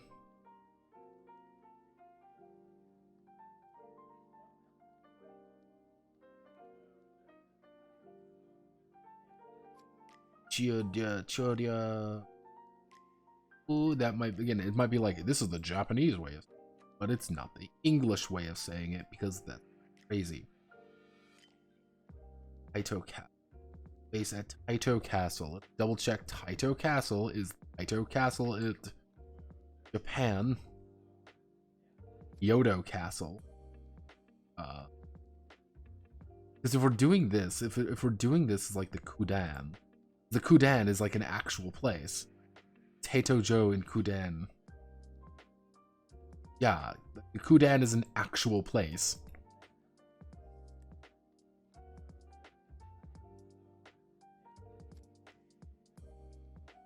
Ah. Where is the Kudan? Yeah, like, it's right here. It's like, this is the crown jewel of Philippine Foreign Service, because the first officially designated national historical site outside of Filipino soil.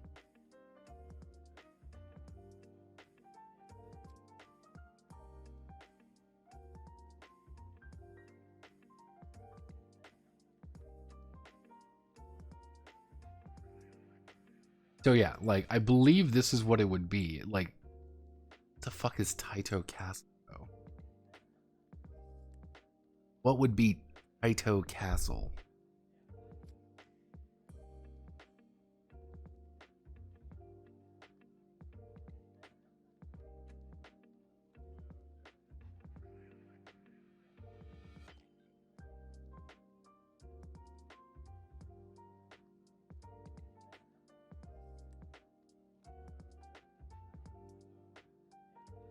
Wait, what the fuck?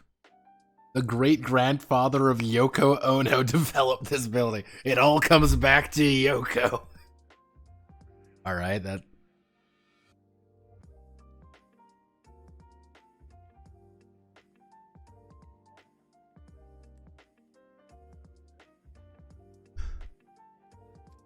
Here comes the sun. Da-na-na-na isn't only... Is it literally just saying, like, Tokyo Castle? Taito. Let's just do Taito, Japan. Taito Monogatari. Hotel Taito. What the fuck does Taito, the Taito Hotel? What the fuck does Taito mean? Oh, okay, like... Taito Tokyo, Imperial Capital.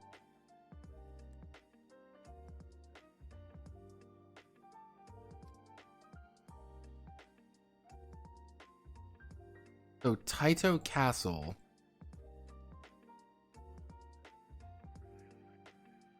Imperial Capital. That's what Taito means. It means just the Imperial Capital.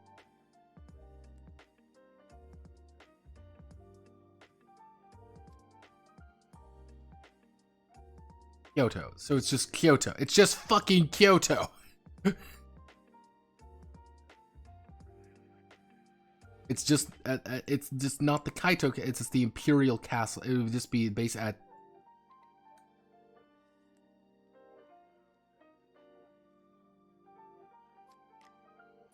And just be, you know, so the other...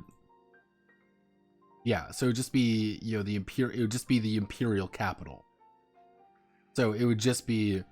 let's see, the other Japanese village in UN base in Yokohama, and the Imperial SDF base at the Imperial Capital in Kudan, Yoryoku, Tokyo. So that would be like the idea. It's like at the Imperial fucking capital. In there.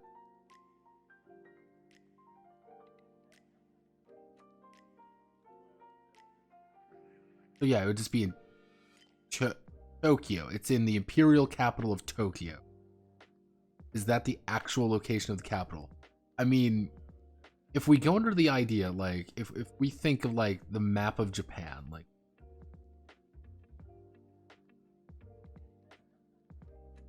give me one fucking second. Google Maps. I need to manually get out. Because if we use Google Maps here, and we, like, here's Tokyo. If we use Tokyo and then Kyoto.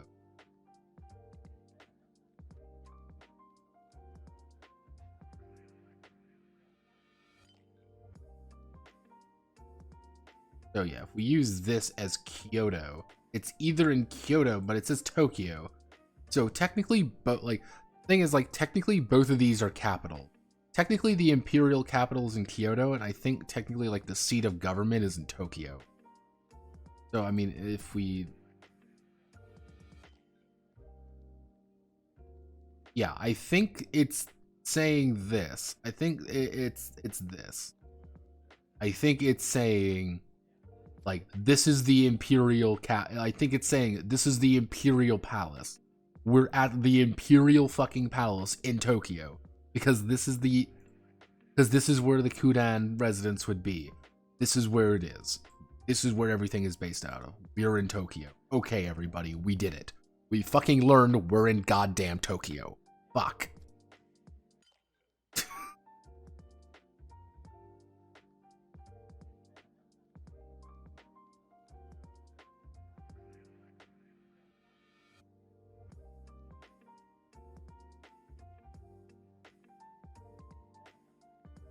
That's literally what I'm putting down. Again, this is why I legitimately need to just, like, contact. I am going to try to get a hold of the Welsh girl. If I can get a hold of the Welsh girl, she knows all of the lore, so I can just use her as a way to actually, like, double check my fucking my ass, so I know what I'm doing. Haha, I'm a fucking genius. I'm a genius, and I'm also incredibly tired. But hi Imperial, hello UN. It's the Blue Helmets. A blue helmet when you grow up, little Timmy. Hey, little Timmy, do you want a blue helmet? You want to force others to drink corn syrup?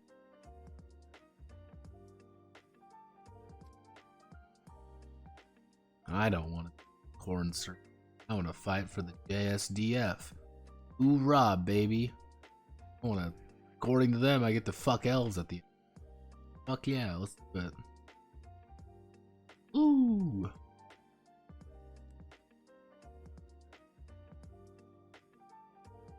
United Nations is an army directly under its control. The UN forces based around the world and conduct military activity in cooperation with the armies of countries that are there.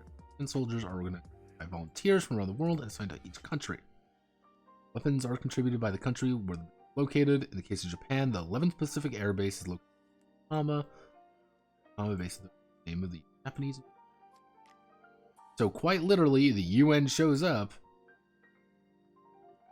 and says, yo, we need some fucking guns, we'll help you, and they're like, based, and then you help them. Based and not blue, not cringe pill. What is the SDF? It's the Self-Defense Force, because the Japanese military is technically self-defense of US. However, yeah, fun fact, Shinzo Abe was doing everything in his power to pretty much extend the power of the SDF pretty high. They were doing everything, like, that was like the one thing about Shinzo was very fascinating. He was actually trying to do a lot of things to expand the power of the SDF. To the point where he wanted to actually rescind the fucking, like, treaty to say, like, fuck having to actually deal with the SDF. That was that was an interesting that was an interesting cycle of life. That was one of those moments of like, oh no.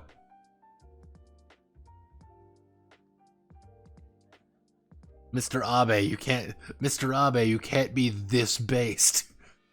Watch me. No, Mr. Abe. Get down. That man's got a homemade shotgun. Yeah. Unfortunately, Shinzo got assassinated. That's a sham. Even though, like, you gotta remember, like, Shinzo did shit to piss people off. Like, that's like one thing you always gotta remember. He did a lot of things just to piss people, and it fucking worked. He pissed a lot of people. Like, damn. Imperial Guard is an independent armed dedicated exclusive to protecting highly ranked and the they made Dashugan. Unless it's like saying like it's the Shogun. I really don't know what the fuck this like this Same Dashugan. Is it literally saying like the Shogun? Like the It's literally saying the Dai Shogun. So is that it? It's not actually a name, it's just Dai Shogun?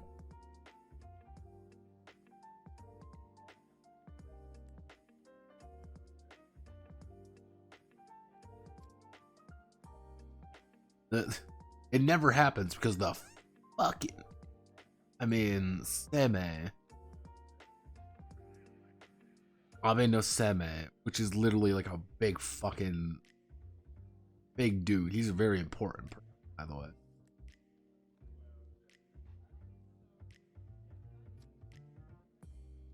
That might literally be that might be a title, actually.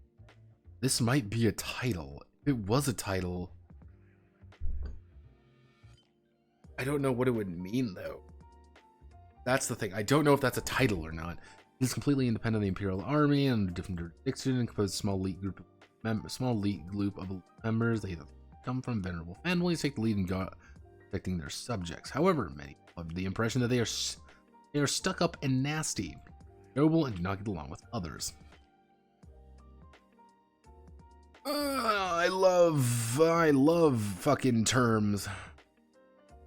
Was he Japanese Trump? No. It's a little bit hard to put like who the fuck Shinzo was. But Shinzo was very much the fuck everything, go Japan. You know, people meme a little bit on the people meme a little bit on like the he wanted people to fuck, ha ha ha. Like it's a little bit more complicated than that. Like I think the best way to think about Shinzo is Shinzo's basic concept was Japan's not doing too hot right now. We need more people. We need more, we need to kind of we need to not rely on other people as much. He was big into, like, he tried to do a bunch of austerity policies. I remember that. That was like a big thing. Like more austerity, autarky policies. Which was actually decent in some respects, actually. Now, mind you, you got to remember, like, Japanese population actually did a big jump after that. They're like, Japan's actually had like kind of a positive growth rate for a little, simply because of some of his like very like insistent policies. It's he was very much a fuck everything else, go Japan. He was also very much fuck China. Which, so he wasn't really Japanese Trump, more along the lines like he was very much a hardliner and very conservative. He was very conservative. Like there was a while it was the emperor was going to retire and it was going to be, but the emperor only had his brother that was going to take control. And people wanted the daughter to take control. I remember that. Like the emperor had a daughter. They wanted it to go under female succession because that would immediately put her in charge, make it a little nicer. And it was, well, no, we shouldn't do that. We got to follow the old rules. And so it went to the technically how the actual kind of succession would be. He was not neo-imperialist necessarily, but I would say he was a Japanese nationalist. Is a big movement. Now, mind you, Chinese neo-imperialists, they do exist, and they are fucking scary. Those are the fuckers in China. Those are the fuckers in Africa mostly, actually. Oh, Jesus.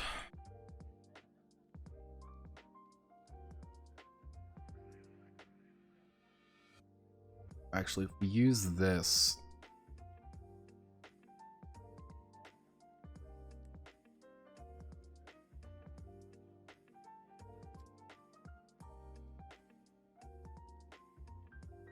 military of the...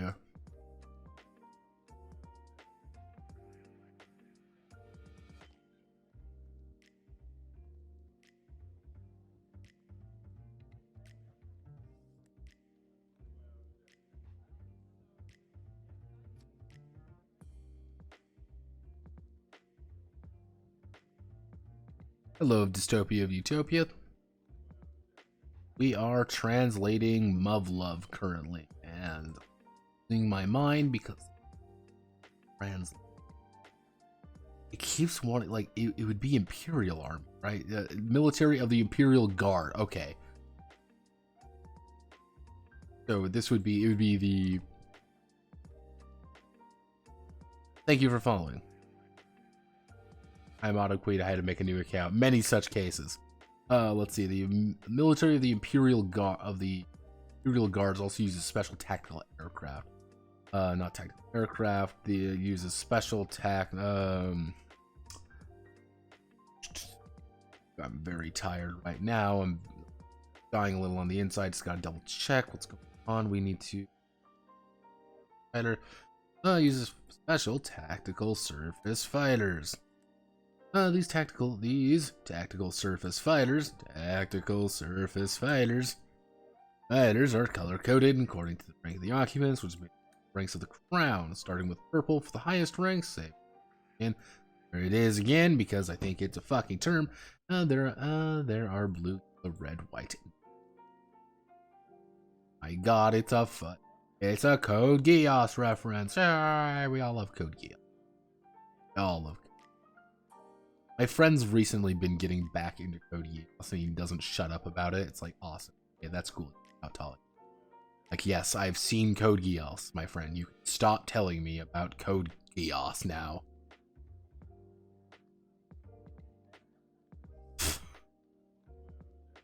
Term used in error to refer to young men that were made to do forced labor in the Ritsu system. I don't believe that's how we call it here. What if I do this?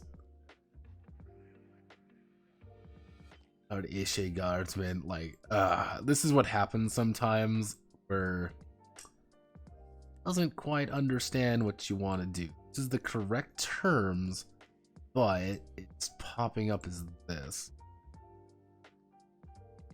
Don't know why it's, but here it's not working either. So that means we gotta go. I'm gonna go to Romanji Desu actually. This isn't the best one, but it does its job. And this is okay. This just means guard. Literally all, just guard, unless that's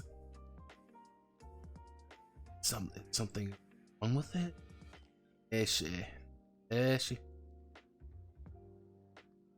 No, it's just guard. Feel like something is missing. Like, I feel like I'm missing some nuance. Because it's just saying guard. But I also feel like that's completely incorrect at the same time. Like, I'm missing something very fundamental here. I don't know what it is, and it's kind of spooking me. But we're gonna roll with it because that's what we do here. Da, da, da, da,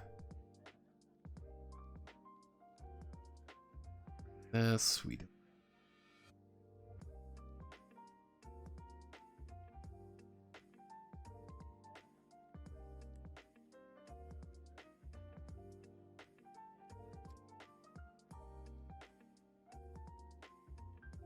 Pilots tactical card guard. Okay, guard's the mainstay and flower and the flower of the human.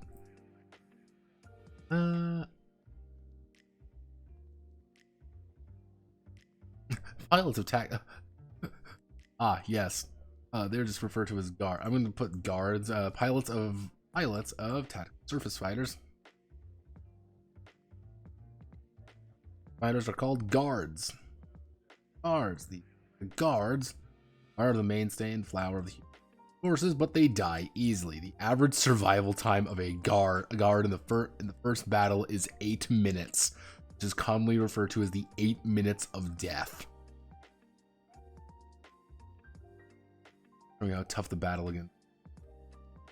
Let's double check this. We can double check this actually. Muv-Luv, guard. Yeah, they are referred to as guards. Literally, it would just be a guard would just be a regular fucking. That's all. Like, you're not even like a. There's also the comically racist. Yeah, just a racist Japanese moment. We can be. So yeah, like to be a guard is like just a regular fucking. That's literally all it is. You're just a regular dumbass. Have fun. How tough the battle against Beta is. Nani, we're all going to die. I don't want to die. Oh, sign up for the fucking UN. Get in the fucking robot, Shin.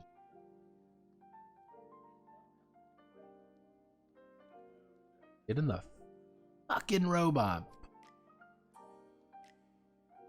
They're for frontline fast trained guards who are not well educated in the battlefield.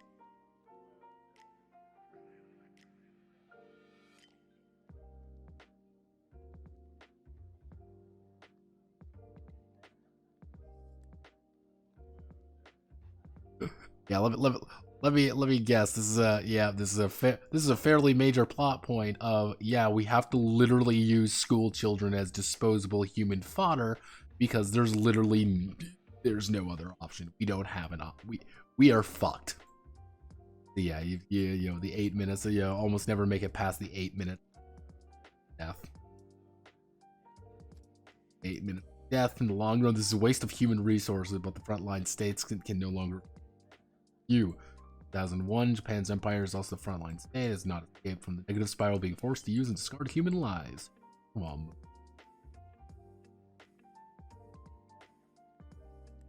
Yay, child soldiers are kawaii des. Well, it's literally the idea of like we're in an extinction state. Everyone has to be mobilized, and you have to throw yourself against it. You might survive, you might not. We genuinely have fun. Okay, I'm gonna call it there because we actually made half decent progress on this. We are officially on page 9. We're on page 9 of 87. Yeah, that technically that fucking. But we did get a lot of this done, and this is just like just text. That's all it is, just text. And we've got the process down. Usually things start getting complicated when you start seeing tables, because tables take for fucking ever. But then we're seeing a lot of like these, which looks like is this be mostly command stuff, which I'm too fussed about. I think this is where we're going to start making characters. Making characters usually means, again, I'm looking, oh boy, it's more fucking tables. God fucking tables. We're gonna be doing a lot of tables.